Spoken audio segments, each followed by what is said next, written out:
Sei que o seu coração dói, sei, e o mundo lhe destrói. Não se entregue assim, irmão. Vale a pena viver, nova vida viver. Vem, deixe tudo para trás, sim. Nova vida você vai ganhar, sim. A Jesus se entregar, vale a pena tentar. Vem experimentar o amor de Deus em mim. Está também em você. Está vivo em nós. Tem o nome é Jesus, a verdade, o caminho e a luz. Ele veio nos dar a paz, seu amor é demais. Está vivo em nós, tem o nome é Jesus. A verdade, o caminho e a luz.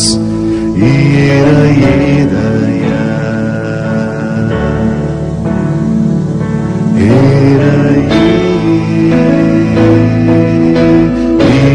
ira,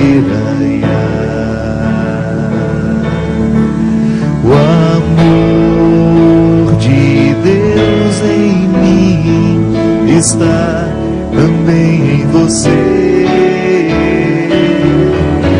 Está vivo em nós, tem o nome é Jesus. A verdade, o caminho e a luz.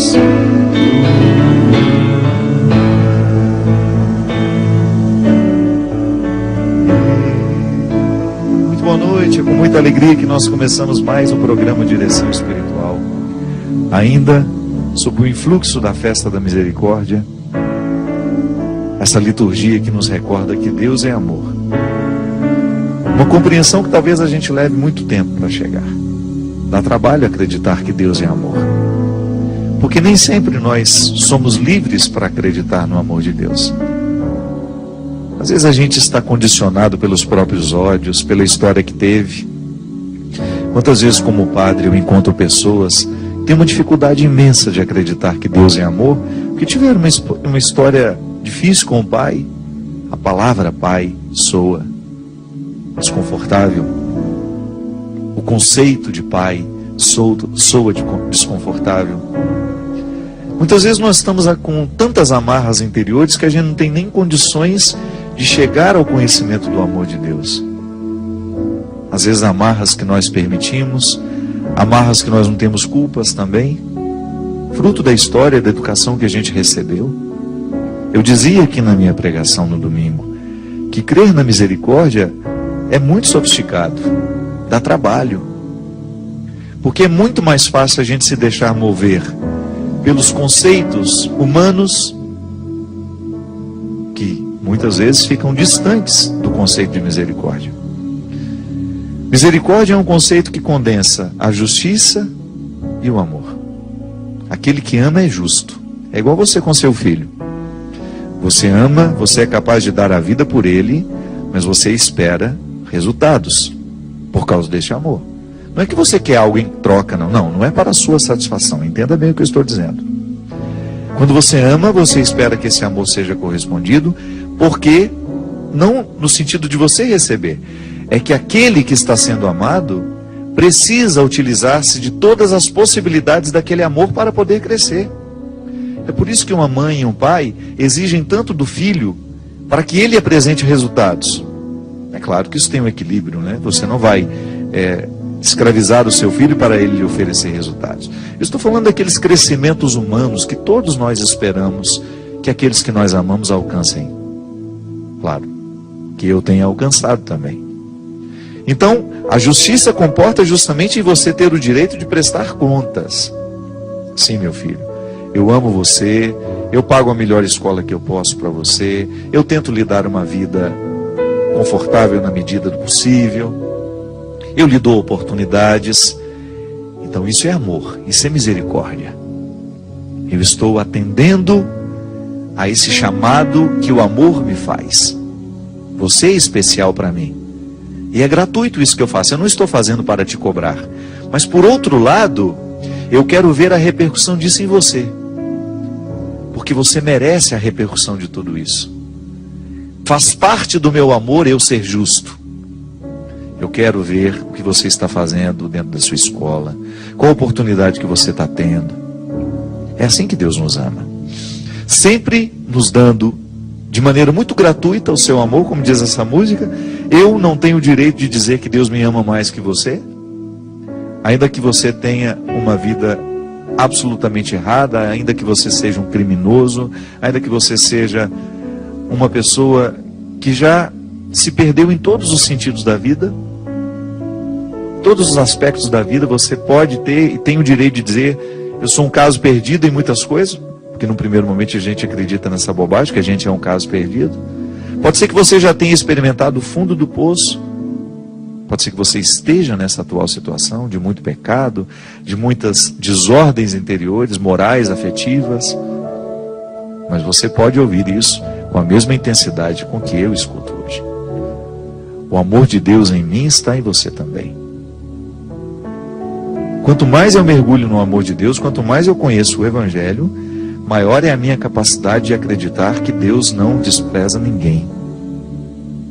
No primeiro momento Ele ama, Ele encontra, Ele abraça, Ele traz, Ele faz ser próximo, Ele faz descer da árvore, Ele retira da multidão. O amor de Deus é intenso. E no primeiro momento Ele não pergunta nada, absolutamente nada. Ele apenas acolhe.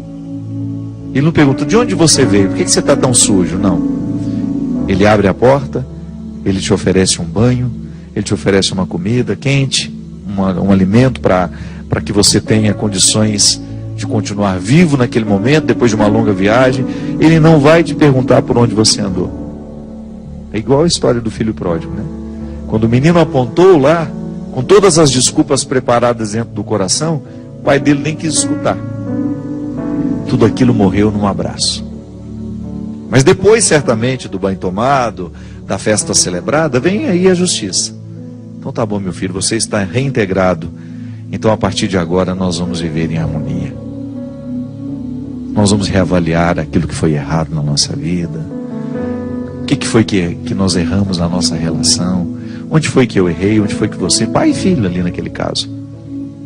Restabelecendo um vínculo que só foi possível ser reestabelecido porque num primeiro momento não houve perguntas. Só houve acolhimento. Minha gente, eu fico pensando como nós temos dificuldade disso.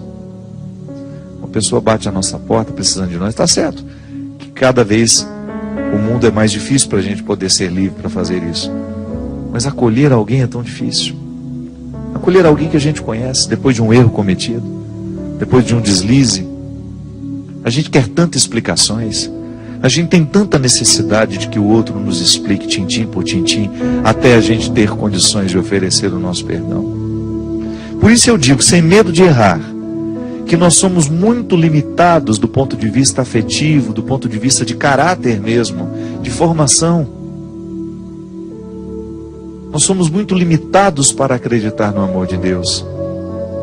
E boa parte da vida, às vezes, passamos pensando que o amor de Deus é uma moeda de troca. Eu faço tudo certo para Ele me amar também. E quando erro, não tenho condições de acreditar que Ele me ama. E porque não tenho condições de acreditar que Ele me ama, quando erro, vou fazer a mesma leitura do outro. E vou colocar isso no coração do outro. Olha, se é um caso perdido, não adianta você querer insistir. Deus já te julgou fora. Como é que a gente faz isso com o outro? Com a nossa palavra, com a nossa arrogância, com o nosso equívoco. Quantas vezes nós fazemos pregações que, em vez de trazer o outro, expulsa? O Papa Francisco tem feito um esforço grandioso. Aliás, semana que vem nós vamos falar sobre isso. o ano da misericórdia, com meu querido amigo Padre Joãozinho. Tantas coisas são difíceis ao coração humano. O Papa sabe disso. A sensibilidade do Papa em querer um mundo mais fraterno, em querer abrir as portas de nossas casas para receber os que precisam de nós. O Papa tendo coragem de encontrar os diferentes dele, marcando encontro com pessoas que a gente jamais imaginava que ele um dia iria receber, querer contato com essas pessoas. O mesmo movimento que Bento XVI fez e que chamou muita atenção do mundo, no momento em que ele foi a Israel e que ele fez questão de se reunir, de ser recebido pelos líderes das 3 maiores religiões do mundo, os islâmicos, os judeus, o encontro das 3 maiores religiões do mundo. Essa proximidade, sabe, só o amor de Deus é que nos dá condições. A gente jogar por terra as nossas armas e a gente usar a única arma que realmente Jesus autorizou, que é o nosso amor, a nossa misericórdia, sim, que comporta a justiça, mas no primeiro momento é acolhimento. Eu não posso, igual você com seu filho, às vezes você tem um esforço danado, você quer que o seu filho participe da igreja, mas você o expulsa cada vez que você chega de casa, com seu jeito de ser. Não é que você expulsa ele da sua casa, você expulsa daquela igreja que você gostaria que ele pertencesse. Às vezes nós queremos fazer a religião entrar goela abaixo dos nossos filhos. A maneira mais eficaz que a gente tem de educar um filho para a religião é ensinando ele desde pequeno a espiritualidade, que é a alma da religião. É o grande presente que as religiões podem nos dar, espiritualidade, que é o que nos sustenta, é o que nos mantém em pé. Que é a minha capacidade de amar os meus amigos, de me doar por eles, de ser capaz de fazer sacrifícios pela felicidade deles, de viver isso dentro da minha casa, construir a nossa casa um lar.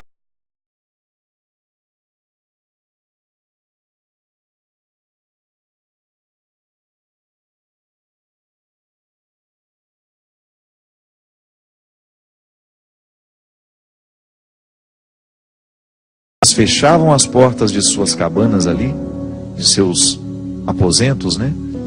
Era o único lugar onde o opressor não prevalecia. Quando a gente fecha as portas da nossa casa, a gente tem que ter o direito, sim, de fechar as portas da maldade. A gente tem que fechar as portas da mentira, da hipocrisia, da morte, do vício.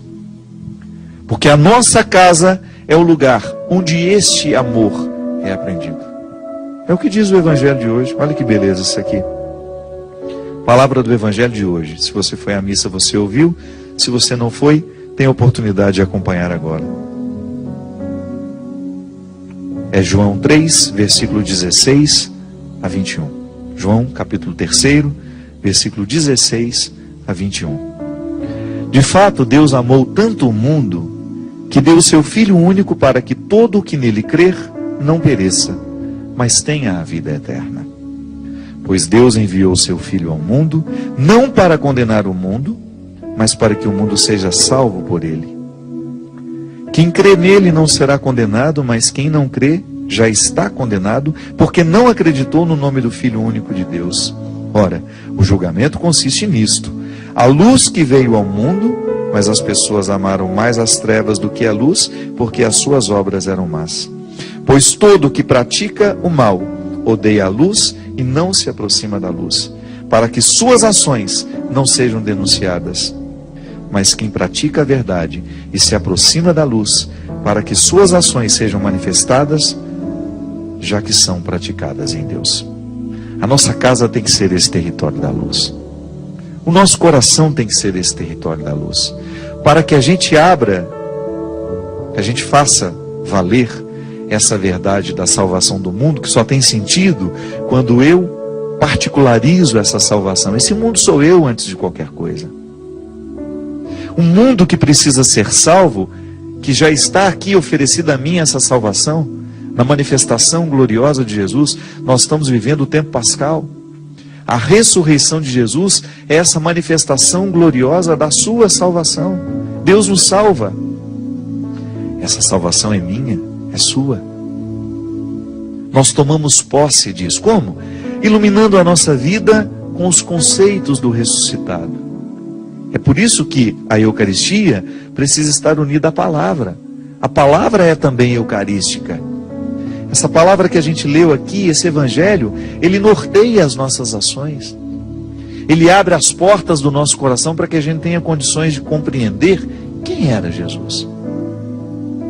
O que ele pretendia. E o que ele pode fazer em nós através de sua palavra hoje. Abrir o nosso coração para que a gente seja este território onde o mundo é salvo. Sabe por que isso é bonito? É tão intenso isso? Porque toda vez que uma pessoa faz a experiência da salvação, verdadeiramente, sem hipocrisias, quando eu permito que Deus entre na minha vida, Ele me ajuda a lidar com as minhas fraquezas. Eu começo a ter condições de enxergar o certo, o errado. Eu começo a saber distinguir uma coisa da outra. Talvez você conheça pessoas assim, ou até já se sentiu assim. Pessoas que têm muita dificuldade de distinguir o certo do errado. Que erram justamente por causa dessa falta de clareza. Volta ao início. Porque estão amarradas em si mesmas. Naquelas histórias ruins que viveram, na falta de educação que foi... Às vezes nos oferecem a falta de educação. Tem pais que nos oferecem uma boa educação. Há outros que nos oferecem a falta de educação. Isso é, não nos foi dito nada. Ninguém nos ajudou a crescer. Ninguém nos ajudou a lidar com as nossas dores, com os nossos conflitos, as nossas crises normativas. Muitos de nós precisamos passar pelas piores crises existenciais sozinhos. Porque faltava aos nossos pais sabedoria, ou até mesmo uma liberdade nossa de pedir a eles uma palavra. A gente passou boa parte dos nossos conflitos escondido dentro dos nossos quartos. Chorando nos nossos travesseiros. Eu posso dizer isso. Quantos conflitos eu precisei enfrentar sozinho, porque me faltava um amparo. Não é porque eles não queriam me dar, porque também não tiveram. Então, quando eu tomo posse dessa palavra, que tem o poder de me transformar, eu corro atrás desses prejuízos. Deus entra na nossa vida, minha gente, e o bem que Ele provoca é tão intenso, que é capaz de cobrir essa multidão de pecados que ficou para trás. Pecados os mais diversos. Eu pequei contra mim muitas vezes. Eu pequei contra a minha história muitas vezes. Tantas vezes eu desanimei, eu não busquei, eu não lutei. Eu fico pensando hoje, tendo a idade que eu tenho 44 anos. Quanta coisa eu deixei de aprender por preguiça. Porque não me empenhei. Quantas coisas eu deixei de fazer. Porque me faltou coragem de ir atrás. De desbravar. Prejuízos intelectuais, inclusive.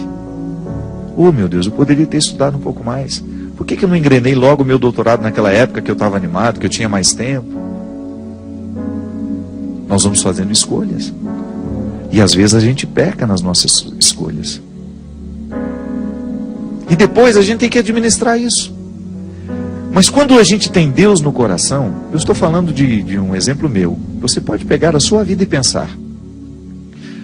Quais foram os piores pecados que você cometeu contra você? Isto é, contra tudo aquilo que Deus lhe deu e você não cuidou. Igual a palavra dos talentos. Aquele evangelho que Jesus fala que o homem deu vários talentos a algumas pessoas, foi viajar e depois voltou para saber o que eles fizeram com aqueles talentos. Se você for olhar para a sua vida, para as suas possibilidades, quais foram os grandes pecados que você cometeu contra você? Olha, se a gente for olhar para esses pecados, sem o auxílio do amor de Deus, que é essa misericórdia, que nos ajuda a compreender o passado com um pouco mais de leveza, a gente fica infeliz. Eu olho para o passado, para aquilo que eu deixei de fazer, para aquilo que eu deixei de aprender, para o doutorado que eu não fiz na hora certa. porque hoje a minha vida nem me permite mais, eu fico pensando que talvez eu tenha de administrar hoje os prejuízos das minhas escolhas, mas eles não me tornam, esse prejuízo não me torna infeliz, porque Deus está em mim. Hoje, para as possibilidades que eu também tive no momento em que eu não fiz aquilo.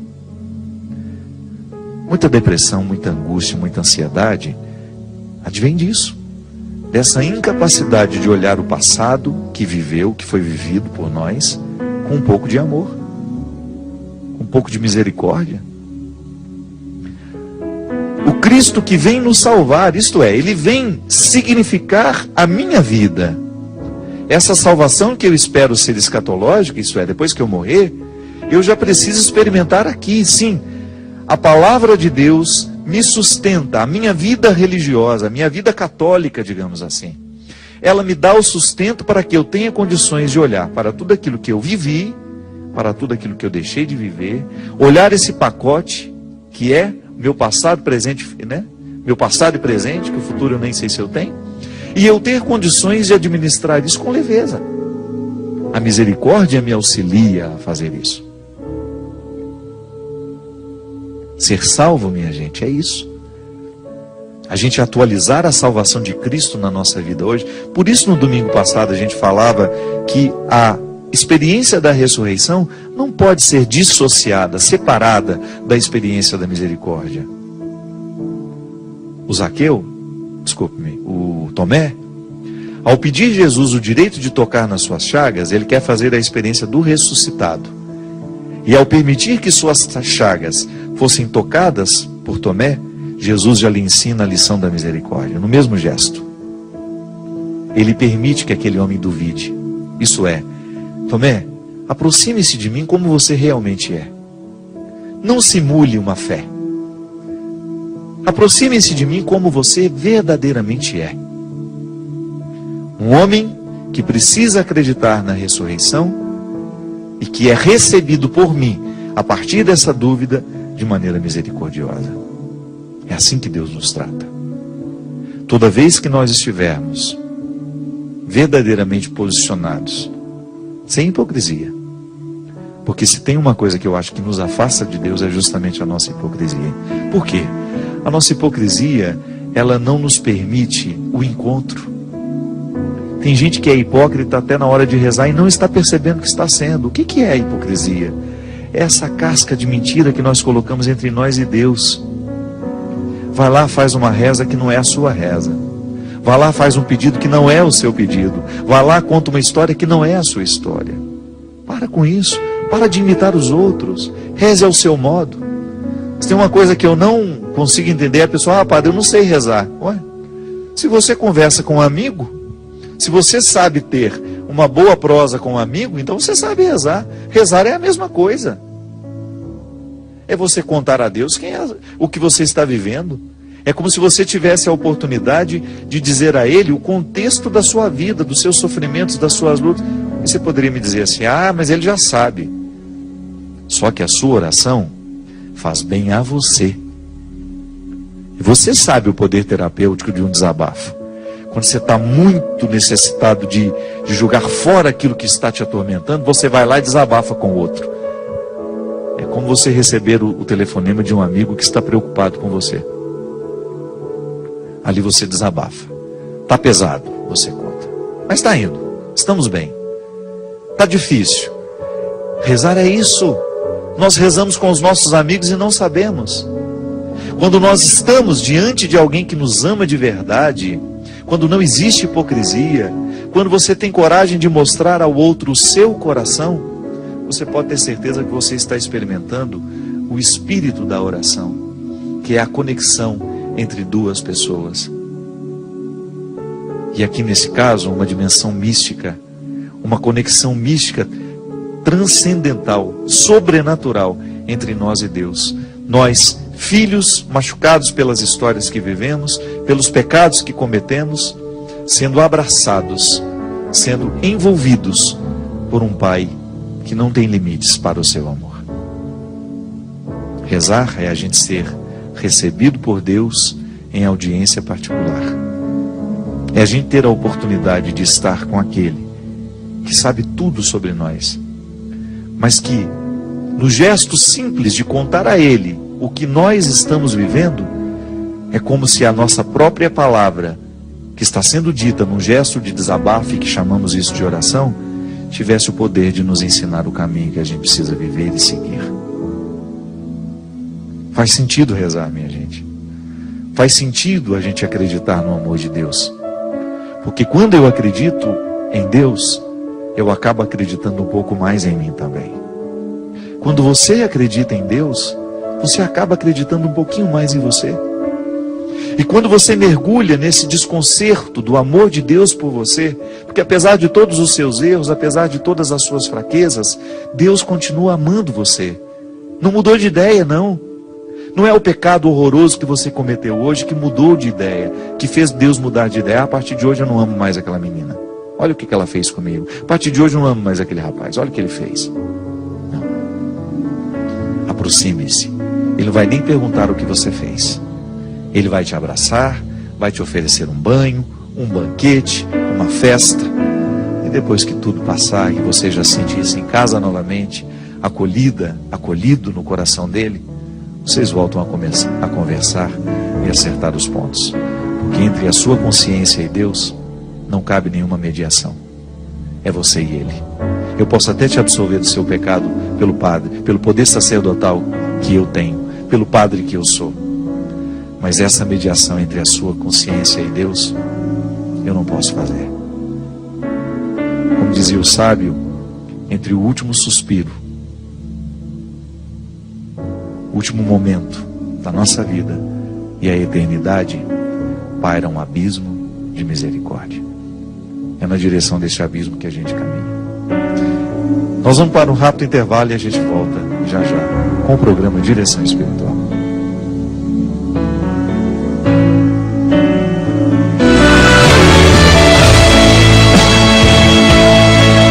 O CD Deus me esconderijo do verso são 10 músicas minhas, 4 regravações, onde eu conto a participação da Nana Caymmi, do Fagner, da Elba Ramalho, da Fafá de Belém, a Nina Jô, a Alcione e o meu querido Zeca Pagodinho, cantando um samba lindo comigo, que se chama Amigo Onde Deus É. Essa música eu fiz quando vi o Zeca ajudando aquelas pessoas lá do Xerém, quando teve aquela enchente terrível, que perderam as suas casas, e o Zeca lá no seu quadriciclo. Você lembra dessa cena? Dele ajudando todo mundo. Eu fiquei pensando, um tempo depois, quando ele aceitou participar do meu disco, eu vou compor um samba falando daquilo que ele fez, de como Deus nos visita através de um amigo, de como Deus é presente na nossa vida através de uma pessoa. Quando nós encarnamos o amor de Deus, minha gente, a gente se torna este amor na vida dos nossos irmãos. Isso é fantástico. Você pensar que sentir-se amado gera um comprometimento em você.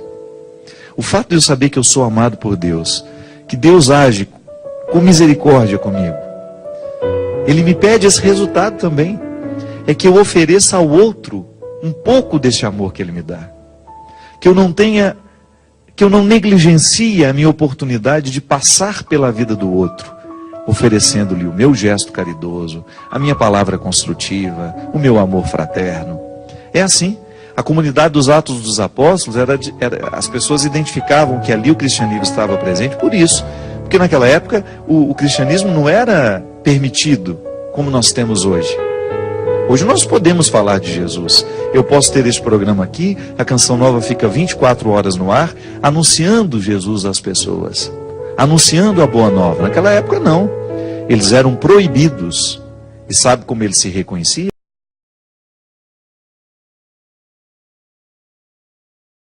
Justiça, os valores do Evangelho.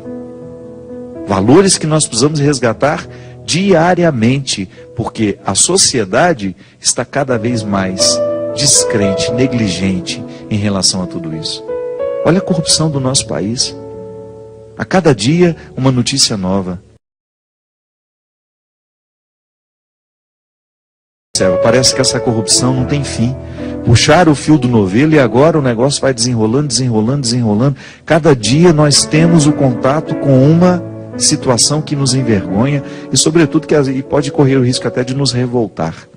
E nós pensarmos que é o dinheiro nosso, que deveria estar voltando para, através de um sistema de saúde, onde os nossos filhos pudessem ser atendidos, onde as pessoas pudessem fazer as suas cirurgias. Tantas pessoas nas listas de esperas que não terminam mais para fazer um exame, uma suspeita de câncer de seio, de mama, não tem como fazer, porque não tem condições financeiras para pagar o exame, e muitas vezes não temos o sistema de saúde, a oportunidade de fazer lá.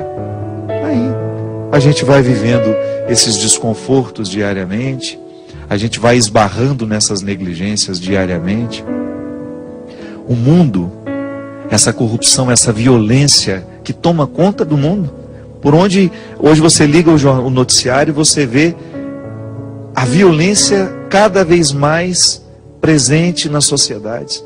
Como é que nós vamos quebrar isso? Nós acreditamos no poder do Evangelho. Nós acreditamos no poder que essa palavra tem de fazer bem a quem está ao nosso lado, a quem escuta e quem está ao lado de quem escuta. É a transformação que nós podemos fazer, é a transformação silenciosa. Até essa semana, você que me acompanha sabe a confusão que eu enfrentei quando eu disse que a união civil entre pessoas do mesmo sexo não era uma questão religiosa. Muita gente ficou dizendo que eu estava a favor do casamento dos homossexuais, ou melhor, eu não. Estava dizendo que eu disse que a igreja permitia, que a igreja não podia dizer nada, que a igreja tem que aceitar o que aconteceu ali. O grande problema é que às vezes os jornalistas pegam o que a gente escreve ali e faz uma notícia de acordo com o desejo deles, hoje em dia é muito difícil. A manchete, você vê a manchete lá no Twitter, publica lá, fulano de tal, papapá. Você vai ler, não tem nada daquilo que foi explicitado na manchete. A manchete é para chamar a atenção. E isso aconteceu comigo, eu me retratei lá, que eu achei que era importante fazer a distinção. Eu distingui as atribuições da igreja e do Estado, que são necessárias entre pessoas do mesmo sexo, que a gente nem chama isso de casamento, nós chamamos isso de um contrato. O meu amigo, o padre Mário Marcelo Coelho, que é um moralista, ele disse uma coisa muito sábia. Ele falou assim: a igreja tem leis que ela tolera. A lei a lei do divórcio é uma. A lei do divórcio está aí, ela foi aprovada pelo Estado. A igreja não teve como impedir a lei do divórcio ser aprovada. Por quê? Porque era uma questão que competia ao Estado. Quem é o Estado? É a presidente da República, são senadores, os deputados federais, estaduais. São essas pessoas que nós elegemos que vão fazer as leis do Estado. Quem faz as leis do Estado não são as leis, não é a igreja. A igreja cria as leis que ela estabelece para nós que somos crentes. O Estado pode autorizar o que ele quiser, mas não deveria ser uma lei para nós cristãos. Não é a carta aos Gálatas que diz que a lei que nos rege é a lei do coração? Pois é. Nós precisamos converter as estruturas que geram a sociedade. O agir cristão é muito mais profundo, minha gente. Porque essa independência Estado e Igreja é importante que tenha. Eles se relacionam, eles conversam. Mas a gente também não se ilude, não. O Estado, quando quer ouvir a igreja, não é muitas vezes porque quer fazer prevalecer os valores que a igreja prega, não. É por motivos eleitoreiros. Tem muito líder aí de igreja que representa um verdadeiro perigo para o Estado. Por isso, uma certa conveniência no trato. Muito embora hoje nós tenhamos alguns pastores evangélicos que batem de frente com o Estado, não tem medo. Por quê? Porque a gente sabe que para o Estado, ele não quer criar indisposição com aquele grupo religioso, sobretudo porque o país é um país religioso. Porque isso vai repercutir onde? Nos votos. Então ele faz uma política da boa vizinhança, mas a gente não se ilude.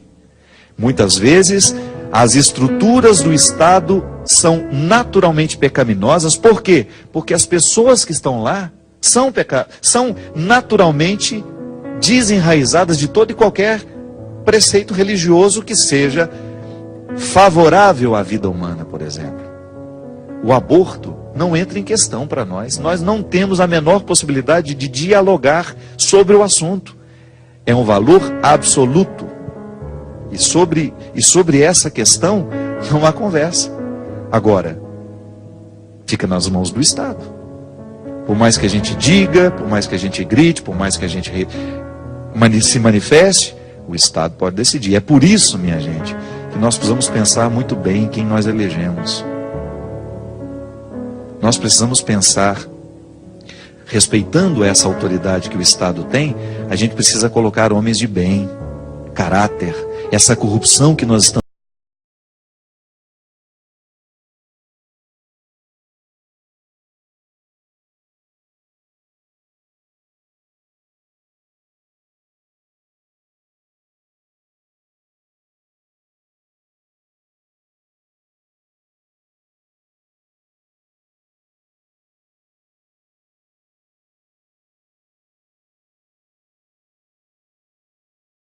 E por nomeadas por pessoas que foram eleitas por nós.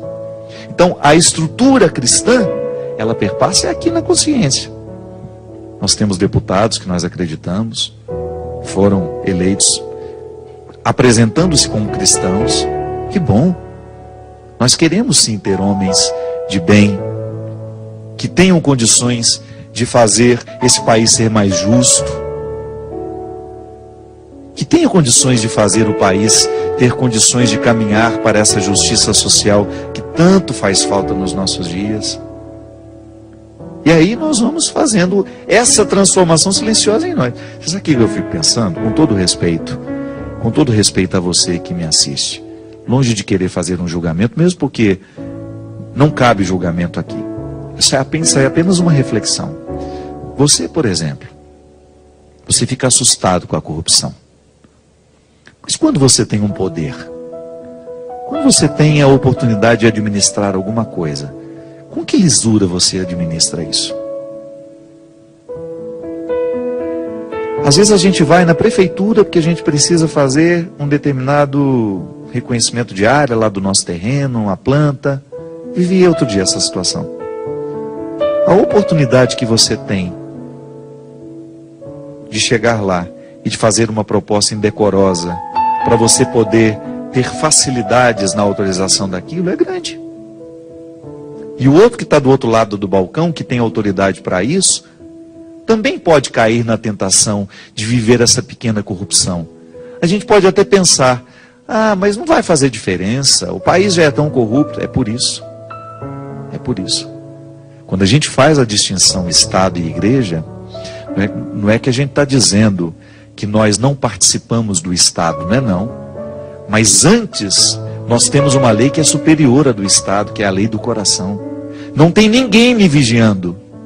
Eu não estou sendo vigiado pelo Estado, mas eu sou cidadão de outra atmosfera. Eu sou cidadão do céu.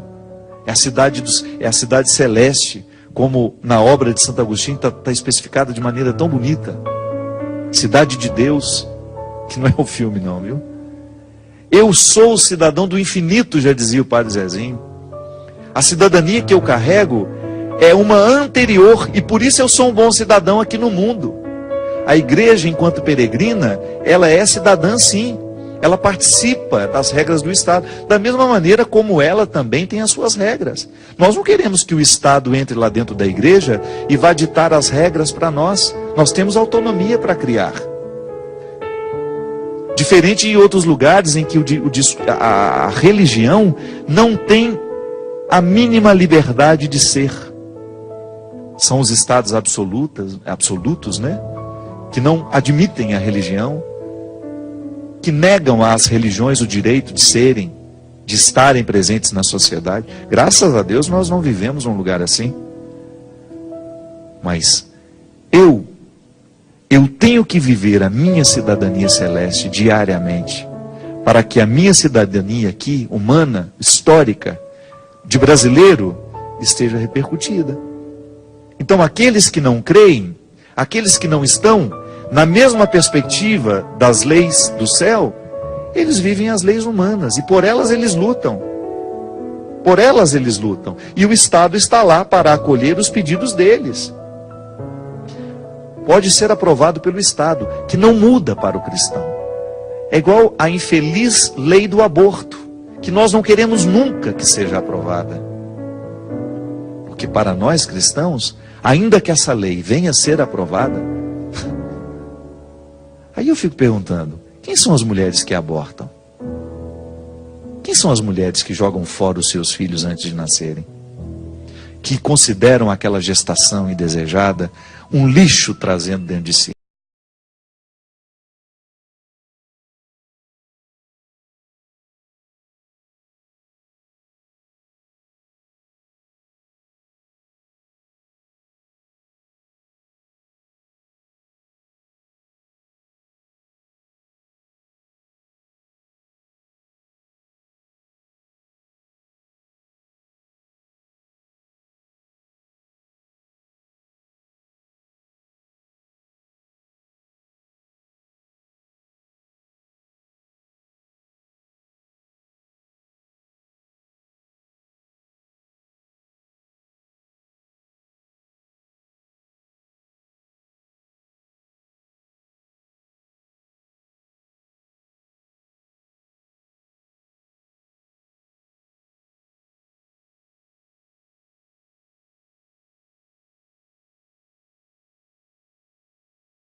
ensinamentos dele para nós, para mim, para você, essa lei inscrita do coração, essa lei que é inscrita dentro de nós, nas nossas consciências, só vai nos fazer bem.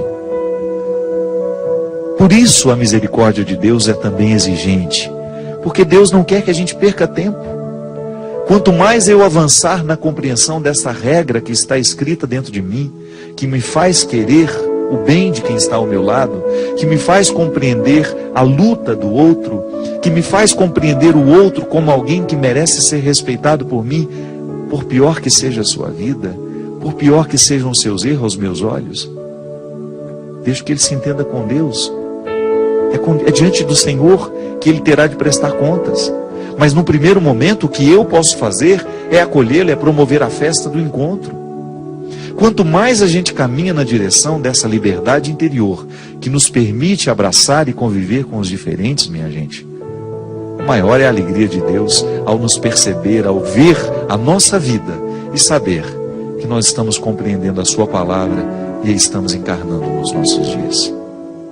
Encarnar a palavra de Deus na nossa vida, encarnar essa oportunidade de salvar o mundo através da palavra que a gente diz, do olhar que a gente oferece, do abraço que a gente se dá. Que Deus abençoe o nosso coração e nos proporcione cada vez mais a luz necessária para que a gente chegue ao lugar que Ele tem preparado para nós. Que a gente faça o mundo avançar. Que o ódio do grupo islâmico, desse grupo que tem causado tanto terror pelo mundo afora, não encontre espaço para crescer dentro de nós. Que as divisões que o mundo tem vivido e enfrentado e criado a cada dia uma nova, não seja reproduzida por mim, nem por você, nos relacionamentos que a gente estabelece. Muito obrigado. Que Ele nos abençoe. Ele que é Pai, Filho e Espírito Santo. Amém.